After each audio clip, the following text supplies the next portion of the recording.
Merhaba, dersimiz genel cerrahi, konumuz mide, kolon ve rektum kanserlerinin tanısı. Bütün kanser türlerinde hastalarımızda farklı semptom ve bulgular, muayene bulguları olabilir. Ancak özellikle mide kanserlerinde, kalın bağırsak kanserlerinde kanlı dışkılama, kanlı kusma gibi problemler olduğunda endoskopi sayesinde hızlı tanı mümkündür. Endoskopiden daha önce bahsetmiştim. Özellikle yemek borusu ve midenin değerlendirilmesine gastroskopi diyoruz. Yaklaşık 1,5 metrelik kalın bağırsağın değerlendirilmesi işlemine kolonoskopi diyoruz. Aradaki 5 metrelik aslında uzunca ince bağırsak kısmını bu yöntemlerle değerlendiremiyoruz. Ancak genellikle intestinal sistemde, gastrointestinal sistemde problemler midede ve kalın bağırsakta görülmektedir. İnce bağırsaklarla ilgili problemler oldukça azdır.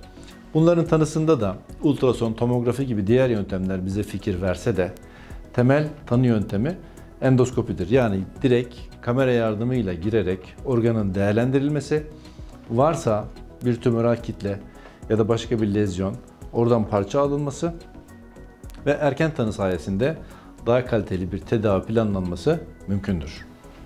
Mide kanserinin belirtileri nelerdir?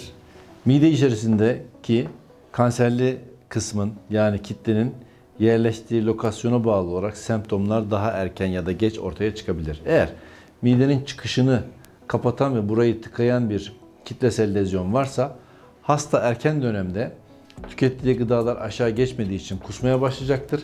Zayıflama ve halsizlik olacaktır. Bu nedenle daha erken tanı olacaktır. Ama burada bir tıkanıklık meydana getirmeyen, midenin başka bir kısmında varsa kitlesel lezyon, tanı genellikle daha geçtir ve daha ilerlemiş bir dönemde tanı konacaktır. Ama genel bulgular kanlı kusma, kanlı dışkılama, hastada halsizlik, kilo kaybı gibi problemlerle kendini gösterir. Mide kanseri ne zaman belirti verir?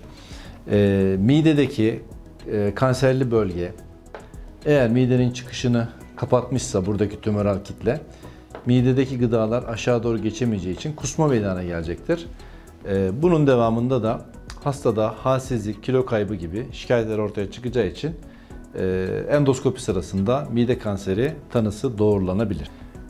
Kan tahlilleriyle mide ve kolon kanseri anlaşılabilir mi?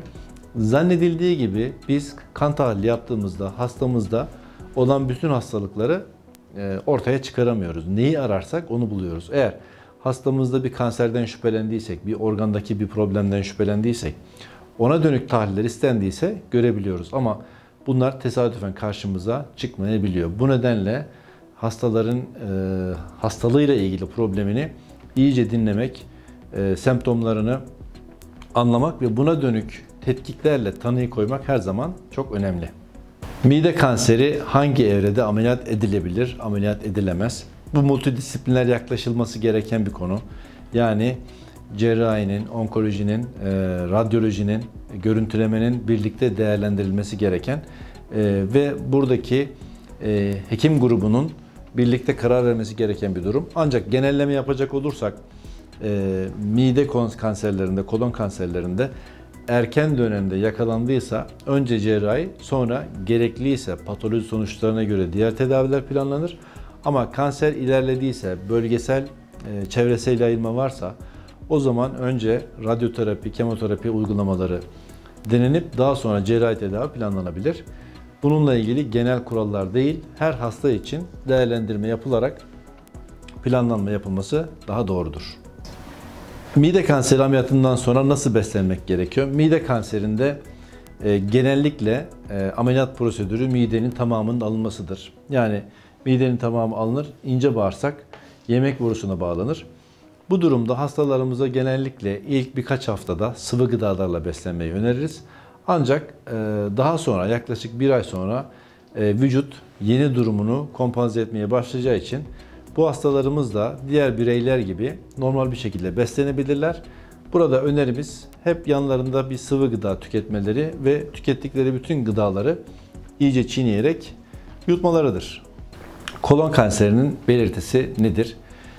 Kolon kanserinde eğer bağırsağın son kısmına yakın ilerlemiş bir tümöral kitle varsa hastalarımız dışkılama sırasında taze kan görebilirler. Ama tümöral kitle bağırsağın son kısmında değil de daha baş kısımlarında yer alıyorsa hastalarımızda dışkının siyaha döndüğü ile ilgili tarifler görmek mümkündür. Bu nedenle dışkı rengindeki değişiklikler olduğunda zayıflama, halsizlik, kilo kaybı gibi şikayetler varsa özellikle yaşlı bireylerde kolon kanserinden şüphelenmek gerekiyor. Kolon kanseri ameliyatında nasıl bir ameliyat yapıyoruz? Zor bir soru. Kanserin nerede yerleştiği çok önemli. Şurası 5 metrelik ince bağırsakların sonu olsun, kalın bağırsağın başlangıcı. Burada ise farklı bir yöntem uyguluyoruz. Şuralarda ise farklı bir yöntem uyguluyoruz. Kalın bağırsağın son kısmında ise farklı bir yöntem uyguluyoruz. Eğer kalın bağırsağın son kısmında makata çok yakın bir tümöral kitle varsa makatı korumak mümkün olmuyor. Bu nedenle bu durumda sağlam kısımdan keserek bağırsağın son kısmını alıyoruz ve hastalarımıza kolostomu dediğimiz karına stoma açıyoruz. Yani torba takıyoruz. Hastalarımız kalıcı olarak torba kullanarak dışkılama işlemini gerçekleştiriyor. Eğer bağırsağın son kısmında değil de orta noktalarında yer alıyorsa o zaman durum daha iyi, tedavi daha kaliteli.